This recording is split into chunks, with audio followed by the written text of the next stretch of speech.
Okay, folks, we're back here. It's been about 7 months now since we've gone ahead and reviewed these BX cutters. So let's get right into it. After 7 months of a review, I would say do not buy these. The reason is this blade right here gets dull super fast. I mean, I dulled this thing out in less than a month. Less than a month. They're not really good for cutting the wires too, because when you cut wires with this, it tends to want to roll out of here. But like the BX itself, it's not bad for it. But honestly, if you need to cut something like this, you're better off using your Kleins or your Dykes or even a cable cutter. They do work. If you're trying to use these instead of a roto split, it works for a while. I mean, they work good for stripping out your BX or whatever, your MC or whatever. I mean, give you a nice little cut, but it's still just that. Even the head on this dulled out, so it makes it a little bit harder to even do that. And you see that,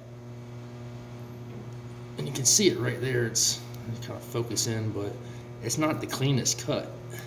You're better off just using a roto split. It's still cleaner than like using your Dykes or anything, but it's not as clean as using a roto split. And instead of, if you're thinking about carrying these around instead of carrying around your Dykes, it's not an ideal situation because these don't cut like your Dykes do. They kind of want to roll out. See that? The wires kind of want to roll out of the joint itself when you go to clip on it.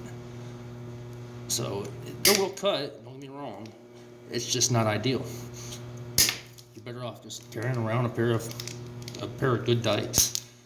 So the one thing I will say that these are really good for are cutting flex. If you have metallic flex or aluminum flex, they do work really well for that. A nice smooth edge as opposed to like the snips will give you a little bit of a more rough edge.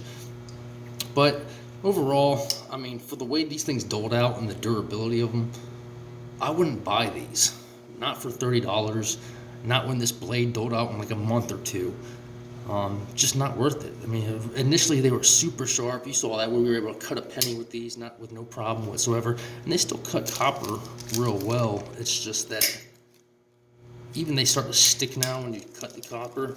So when you cut down like that, it kind of sticks a little.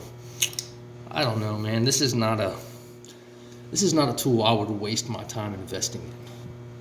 But hey, to each their own. After a 7-month review, I've used these for 7 months. If you don't believe my review, buy them for yourself. Spend the $32 on them and give them a go. But I'll tell you, this blade is very sensitive. It dulls out super fast, and I wouldn't expect to cut anything except for BX with this. But yeah, that's what I would say. I would skip this, get a pair of good Dykes.